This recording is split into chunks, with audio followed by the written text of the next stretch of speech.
W 2026 roku Polacy masowo kupują auta, które po 5 latach będą warte tyle, co używany iPhone. Albo jeszcze mniej. A najlepsze, bo w tym samym czasie znajdziecie na rynku samochody, które robią po 300-400 tysięcy kilometrów, są tanie w utrzymaniu, a i tak nikt ich nie chce. I to jest świetna wiadomość dla ludzi z głową na karku. Bo dziś pokażę Wam 5 samochodów, które są genialne, ale przegrywają tylko dlatego, że nie są modne, nie są głośno reklamowane i nie robią wrażenia na parkingu, takiego jak nowa Tesla. Za to robią wrażenie na mechaniku, bo rzadko je widuje. Jeśli szukasz auta na lata, robiąc przy tym około 30 tysięcy kilometrów rocznie, a kasę wolisz wydawać na fajne wakacje zamiast na nudną lawetę, to zostań do końca. Gotowi? Subik, łapka kliknięte? No to go! Numer 1 to samochód, który w teorii powinien być sprzedażowym hitem, bo jest to klasyczny SUV, dobra marka, ma sensowne silniki i dobrą jakość, a w praktyce w Polsce przegrywa z modą, z leasingami flotowymi i z marketingiem. Mówię o Mazdzie CX-5 z lat 2021-2024. Głównie w wersjach benzynowych 2.0 Skyactiv G oraz 2,5 litra Skyactiv G. I powiem Wam, że jest to jedno z ostatnich normalnych aut w tej klasie. Co to za samochód? Mazda CX-5 to kompaktowy SUV, ale projektowany bardziej jak auto dla kierowcy, a nie tylko wysoki klocek do jazdy po galeriach handlowych. Nie znajdziecie tu kosmicznych ekranów, miliona trybów świecenia ambientu, ani innych bajerów, które są po prostu zbędne. W zamian dostajecie dopracowane zawieszenie, bardzo dobrą pozycję za kierownicą, proste, trwałe silniki i sensowną automatykę. I to jest dokładnie powód, dla którego ten samochód jest olewany, bo dziś liczy się efekt wow. A Mazda? Mazda woli efekt działa. Najrozsądniejszy wybór to roczniki 2021-2024 po liftingach. Orientacyjne ceny rynkowe w 2026 roku, jeśli chodzi o egzemplarze benzynowe 2.0 i 2,5 litra, cena waha się między 100 a 150 tysięcy. W zależności oczywiście od przebiegu i wyposażenia. I teraz ważna sprawa. W tej samej cenie ludzie często kupują 3-letnie SUVy z małymi turbo doładowanymi silnikami, które zaczynają brać olej. A zazwyczaj to dopiero początek droższych problemów. A CX-5 najzwyczajniej po prostu działa. Silniki?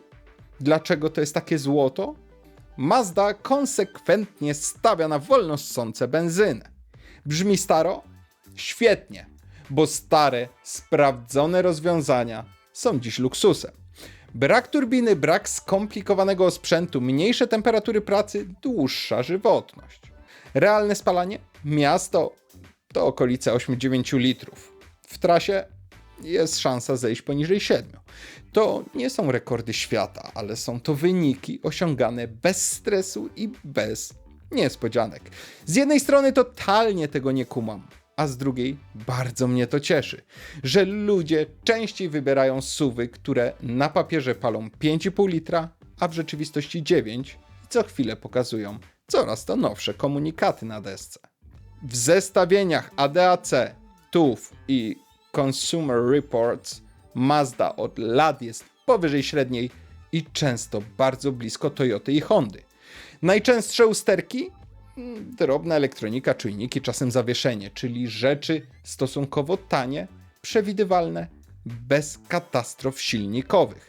Nie ma tu plagi pękających łańcuchów, sypiących się turbin, ani skrzyń, które kosztują tyle, co dobre wakacje dla całej rodziny. I to jest chyba najprawdziwsza definicja niezawodności, prawda? A jak CX-5 jeździ? To nie jest sportowe auto, ale to też nie jest bujająca się kanapa.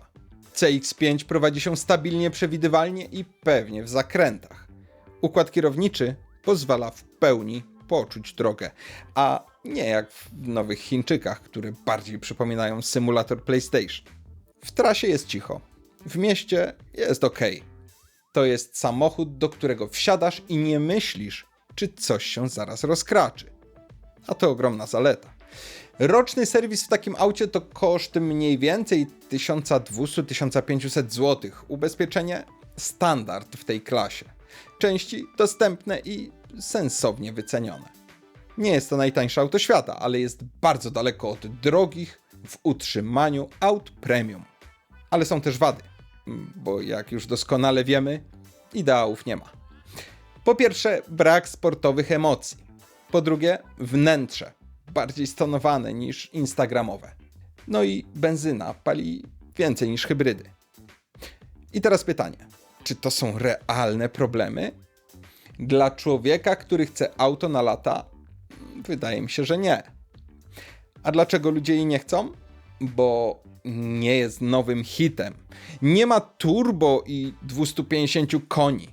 Nie jest modna w leasingowaniu. Nie jest chińska z rabatem.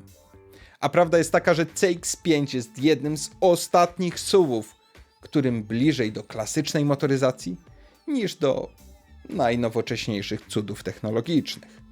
Podsumowując, Mazda CX-5 to samochód dla ludzi, którzy chcą jeździć, a nie naprawiać. Nie potrzebują szpanu, cenią spokój i przewidywalność. Dlatego jest genialna i dlatego większość ją ignoruje. To był numer 1. Teraz przechodzimy do numeru 2, czyli hybrydy, która pokazuje, że można jeździć tanio i to bez kabla. Honda HR-V, czyli auto, które jest dokładnym przeciwieństwem tego, co dziś kupuje masa ludzi. Bo dziś ma być wielki ekran, wielkie felgi, wielkie obietnice sprzedawców w salonach. A najlepiej jeszcze nowa marka, bo będzie taniej. I wtedy na salony wjeżdża Honda HR-V. Spokojna, dopracowana, oszczędna i tak rozsądna, że aż niemodna. Najlepsze w niej jest to, że jest pełną hybrydą, czyli bez kabla, bez ładowania z gniazdka. Wsiadasz i jeździsz. Roczniki, które bierzemy na tapet to 2022 do 2026, czyli obecna generacja sprzedawana w Europie głównie właśnie jako hybryda. A co to za napęd i dlaczego ma aż tyle sensu? Honda ma swój układ, gdzie w dużej części jazdy to silnik elektryczny napędza koła, a benzyna częściej pracuje po prostu jako generator. I to jest klucz, dlaczego to auto w mieście potrafi być aż tak oszczędne. Parametry? Nie ma tutaj szału. Moc systemowa to 131 koni i około 250 Nm. Nie brzmi jak rakieta, ale to ma działać codziennie, a nie robić wrażenia w opisie ogłoszenia. Realne spalanie? Tutaj zaczyna się ból dla konkurencji. W testach i w realu to auto najczęściej kręci się w okolicach 5-6 litrów na 100 km, zależnie oczywiście od stylu jazdy i trasy. I uczciwie, jeśli jeździsz normalnie, bez hypermilingu, to szóstka z przodu może się zdarzyć. Ale nadal, porównaj to do benzynowego SUV-a tej wielkości, który w mieście robi 9-10 litrów i udaje, że jest eko. Jak już mówiłem, niektórzy wolą auto, które na papierze pali 5, a w życiu 9. Honda robi odwrotnie. Ona nie obiecuje cudów, tylko prezentuje fakty. Dobra, kasa, bo bez tego to jest tylko puste gadanie. Nowa HR-V w polskich cennikach Hondy w okolicach rocznika 2025 startowała mniej więcej od 147 000, zależnie od wersji i promocji. A używane 2022-2024 rynek jest dość twardy, bo ludzie, którzy kupili Hondę, rzadko oddają ją, bo się znudziła. W ogłoszeniach realnie można znaleźć ten samochód w okolicach 120-140 tysięcy złotych, zależnie od przebiegu i wersji wyposażenia. Co jest w nim charakterystyczne i inne niż u konkurencji? Po pierwsze, to nie jest SUV udający sport. To jest samochód, który ma być przewidywalny, cichy i oszczędny. Po drugie, praktyczność. Bagażnik może nie jest gigantem jak w kombi, ale jest ok. Około 319 litrów w standardzie. Po złożeniu siedzeń oczywiście robi się wyraźnie więcej. Po trzecie, Honda ma swoje smaczki w kabinie. Prosta ergonomia, normalne przyciski do klimy, a nie szukaj w menu. I to jest coś, co docenisz dopiero po miesiącu, kiedy inne auta zaczynają cię po prostu męczyć. Plusy. Dlaczego to aż taka perełka? Po pierwsze, niskie koszty paliwa w mieście. Po drugie, prosty sposób użytkowania, bo to hybryda bez kabli. Po trzecie, dopieszczone prowadzenie, jak na małego SUV-a. Honda ma pojęcie, jak robić porządne podwozie. Po czwarte, dobra jakość montażu i spokojne starzenie się wnętrza. Jak wiecie, mniej bajerów to mniej rzeczy do wkurzania po 3 latach.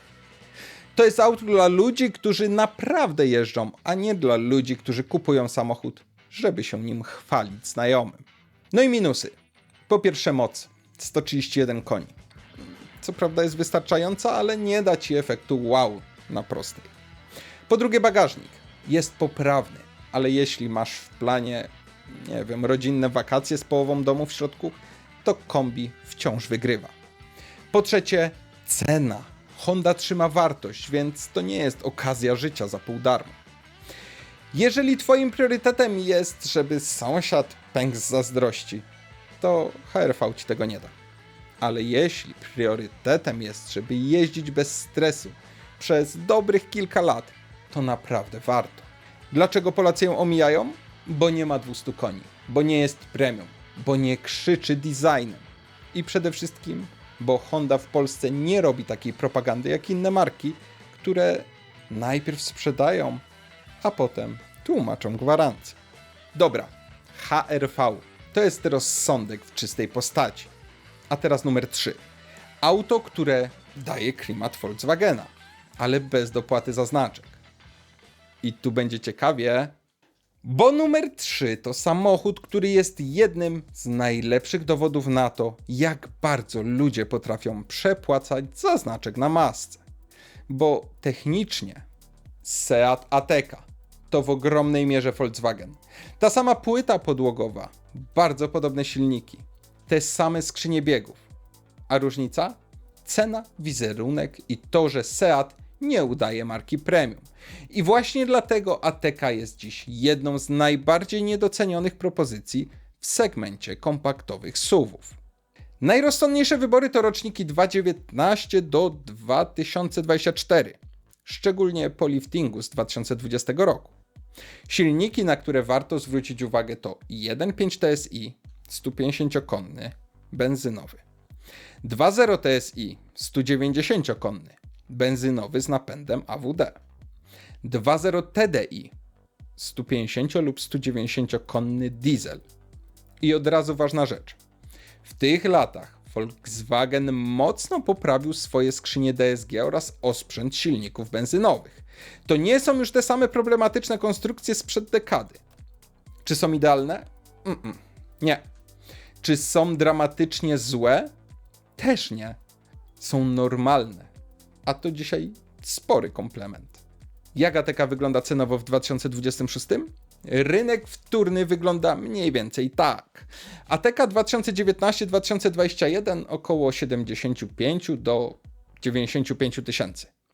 Ateca 2022 do 2024 około 95 do 125 tysięcy.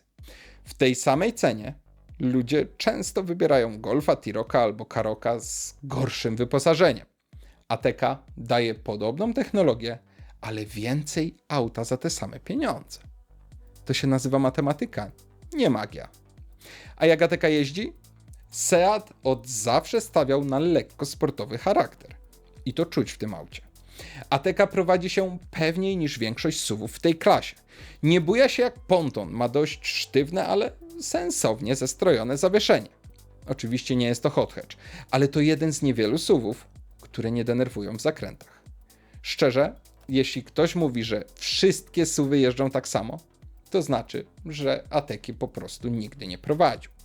Jeśli ktoś mówi, Ateca jest fajna, ale ja jednak chcę więcej charakteru, więcej emocji i bardziej sportowy klimat, to Seat zostawia ci furtkę. bo zawsze możesz pójść w Cuprę Ateca. I mówię to absolutnie szczerze. Osobiście jestem w tym aucie zakochany. 300 koni, napęd na wszystkie 4 koła, świetne przyspieszenie, a jednocześnie dalej praktyczny SUV na co dzień. I teraz trochę kontrowersji z mojej strony. Oprócz Lamborghini Urus, Cupra Ateca to jest dla mnie najładniejszy SUV na rynku. Tak, ładniejszy niż większość niemieckiego premium, ładniejszy niż połowa sportowych SUVów, które kosztują 2 razy tyle. Cupra Ateca wygląda agresywnie, ale nie jest krzykliwa. Jest sportowa, ale z klasą. I co najważniejsze, dalej bazuje na tej samej sprawdzonej technologii co Seat Ateca. Czyli masz tutaj wybór. Seat, rozsądek. Cupra, również rozsądek, ale i adrenalina. I to jest luksus, którego dziś wiele marek już nie daje. Silniki i spalanie? 1.5 TSI w mieście pali w okolicach 9 litrów, w trasie powiedzmy poniżej 7. 2.0 TDI? Miasto w granicach 7 litrów, trasa nawet 5. To są normalne, powtarzalne wyniki, bez cudów i bajek. Nie jest to najoszczędniejsze auto świata, ale też nie jest paliwożernym potworem. Koszty utrzymania? Roczny serwis to koszt w okolicach 2000 zł. Części są łatwo dostępne i dużo zamienników na rynku. Mechanicy znają te auta na wylot. Czy Ateca będzie tak bezproblemowa jak Mazda czy Honda? Nie. Ale będzie tańsza w utrzymaniu niż większość premium i łatwiejsza w serwisie niż nowe konstrukcje z Chin. I to jest chyba realny punkt odniesienia. A co wyróżnia Atekę? Na pewno stosunek ceny do jakości. To jest chyba największa przewaga. W końcu kupujesz technologię Volkswagena, ale bez płacenia podatku od prestiżu. Na pewno też bardzo dobra ergonomia. Fizyczne przyciski, logiczne menu, normalne zegary. Nie musisz wchodzić w 3 podmenu, żeby zmienić nawiew. To brzmi banalnie, ale po miesiącu użytkowania staje się zbawieniem. I na pewno też uniwersalność. Ateca sprawdza się w mieście, w trasie, z rodziną, a także w jeździe solo. Nie jest mistrzem w jednej kategorii, ale jest za to bardzo uniwersalna. A teraz wady, bo nie ma ideałów. Jakość plastików we wnętrzu jest dość przeciętna. Brak jest efektu premium, no i wizerunek marki nie robi wrażenia na sąsiadach. Jeżeli twoim celem jest zaimponować innym ludziom, Ateca nie jest dla ciebie, chyba że wybierzesz Cuprę.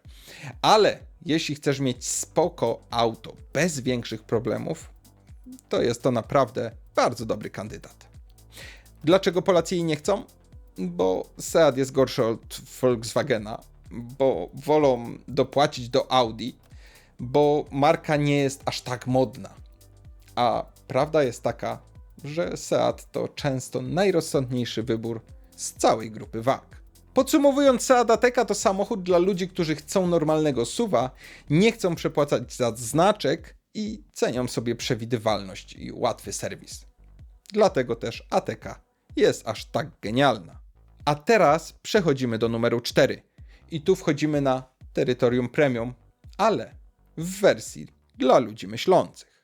Numer 4 to samochód, który idealnie pokazuje, jak bardzo Polacy mają skrzywiony obraz rynku premium. Bo większość ludzi myśli, premium to Niemcy, a reszta to po prostu egzotyka.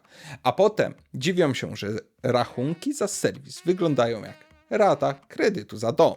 A tymczasem Volvo S60 stoi sobie cichutko z boku, spokojnie, elegancko, z bardzo solidną technologią i z dużo lepszą relacją jakości do ceny niż większość niemieckich konkurentów. To jest sedan klasy średniej, który łączy 3 rzeczy. Wysoki poziom bezpieczeństwa, bardzo dobry komfort jazdy i sensowne koszty utrzymania, jak na klasę premium. Najrozsądniejszy wybór to roczniki 2019-2024, czyli najnowsza generacja.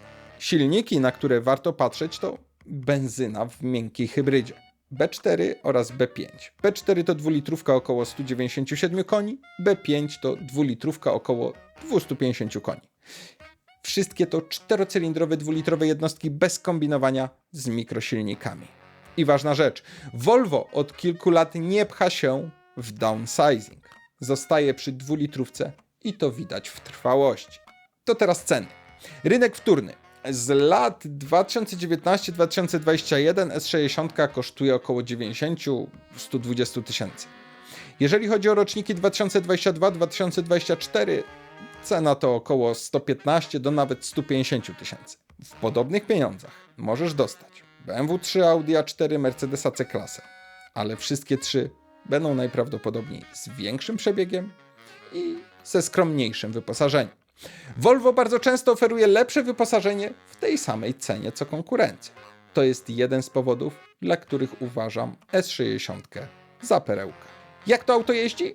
Volvo S60 jest zestrojone bardziej komfortowo aniżeli sportowo, ale nie jest kanapą. Jest stabilne w trasie, pewne przy wyższych prędkościach, bardzo dobrze wyciszone wewnątrz kabiny. To jest samochód, którym możesz zrobić 800 km w jeden dzień, wysiąść i nie mieć ochoty iść do fizjoterapeuty. I to jest ogromna zaleta. Nie daje takiego feelingu jak BMW, ale daje spokój. A spokój w codziennym użytkowaniu jest niedoceniony. Silniki i spalanie. W wersji realistycznej oczywiście. Zarówno B4 jak i B5 będą palić podobnie. W mieście około 9 litrów, w trasie w okolicach 7, może 7,5. Czy to rekord świata? Jasne, że nie. Czy to uczciwe wyniki jak na klasę premium? Tak, jak najbardziej tak. Volvo od lat jest w górnej części tabeli niezawodności w Europie. Najczęstsze problemy to drobna elektronika, czujniki, elementy zawieszenia przy większych przebiegach. Rzadkością są poważne awarie silników, masowe problemy ze skrzyniami czy plagi pękających rozrządów. Volvo znacznie rzadziej doświadcza spektakularnych awarii niż wiele niemieckich marek premium. Tylko o tym się raczej nie mówi. Koszty utrzymania? Roczny serwis to okolice 1700 do 2500 zł. Ubezpieczenie, tak jak to w klasie premium bywa. Części są dostępne i jest sporo zamienników. To nie jest tanie auto, ale to przecież premium i biorąc to pod uwagę trzeba odpowiedzieć jeszcze raz, a wtedy odpowiedź nie będzie tak jasna. Wnętrze to na pewno minimalizm, spokój, bardzo wygodne fotele. To jest znak rozpoznawczy Volvo. Nie masz miliona błyszczących elementów. Nie masz disco ambientu. Masz wnętrze, które po 5 latach nadal wygląda premium. I to jest przewaga. A wady? Bo trzeba być uczciwym. Nie jest najbardziej sportowym sedanem w swojej klasie. Multimedia nie są najszybsze na świecie. A sama marka nie robi efektu wow. Jeżeli kupujesz auto, żeby inni myśleli, że jesteś bogaty, to wybierz coś innego. Ale jeśli kupujesz auto, żeby dobrze ci się nim jeździło, dobry kandydat. Dlaczego Polacy go nie chcą? Bo wolą niemieckie logo, bo Volvo kojarzy się ze spokojną marką, bo nie jest modne i jest uznawane za chińskie. A prawda jest taka, że Volvo S60 to jedno z najbardziej rozsądnych aut klasy premium na rynku. Podsumowując, Volvo S60 to samochód dla ludzi, którzy chcą komfortu, chcą bezpieczeństwa i nie chcą przepłacać za znaczek. I dlatego jest tak genialny. A teraz numer 5. I tu wchodzimy w teren, gdzie trwałość spotyka się z napędem na wszystkie 4 koła. Bo numer 5 to samochód, który od lat robi dokładnie to samo. Jest pancerny, skuteczny i kompletnie odporny na modę. I właśnie dlatego w Polsce sprzedaje się aż tak słabo. Bo dziś ludzie chcą SUV-a z wielkim grillem, najlepiej duże turbo i minimum 300 koni. No i żeby sąsiad wiedział, że to najnowszy model. A Subaru Outback ma to gdzieś. To jest podniesione kombi ze stałym napędem na 4 koła, z silnikiem typu Boxer i z filozofią. Ma działać zawsze, wszędzie i długo. Brzmi nudno? Dla ASO to koszmar. Za to dla właściciela to błogosławieństwo. Najrozsądniej jest wybrać egzemplarze z lat 2019-2024, czyli aktualna generacja. Silniki dostępne w Europie to 2,5 benzyna Boxer około 170 koni oraz 2,4 litra turbo około 260 koni. Niestety ten drugi jest nieco rzadziej spotykany. Skrzynia nudna bezstopniowa CVT Lineatronic. Napęd symetryczny AWD w standardzie. I ważna rzecz, to nie jest sportowe auto, to nie jest auto do ścigania się spod świateł, to jest auto do jeżdżenia w każdych warunkach. Ceny w 2026? Rynek wtórny wygląda mniej więcej tak. Outback z lat 2019-2021 kosztuje w granicach 95-120 tysięcy, a z roczników 2022 wzwyż od 120 do 160 tysięcy. W tych pieniądzach ludzie kupują bardzo często przednionapędowe SUV-y z małymi silnikami i opcjonalnym AWD, które w praktyce działa wtedy, kiedy akurat trafisz na dobry humor. Outback ma prawdziwy, stały napęd na wszystkie 4 koła zawsze. Co wyróżnia Outbacka? No przede wszystkim właśnie ten stały symetryczny napęd AWD na wszystkie koła. To nie jest dołączany napęd na chwilę. To system, który cały czas rozdziela moment między osie. Efekt? Świetna trakcja na śniegu, pewność na mokrym, stabilność na szutrze, zero stresu w gorszych warunkach. I to jest coś, czego większość konkurencji w tej klasie po prostu nie oferuje, a już na pewno nie w standardzie. Po drugie, silnik Boxer. Silnik typu Boxer ma nisko położony środek ciężkości. Efekt? Lepsza stabilność, mniejsze przechyły, spokojniejsze zachowanie auta. To nie jest silnik, który robi show na papierze.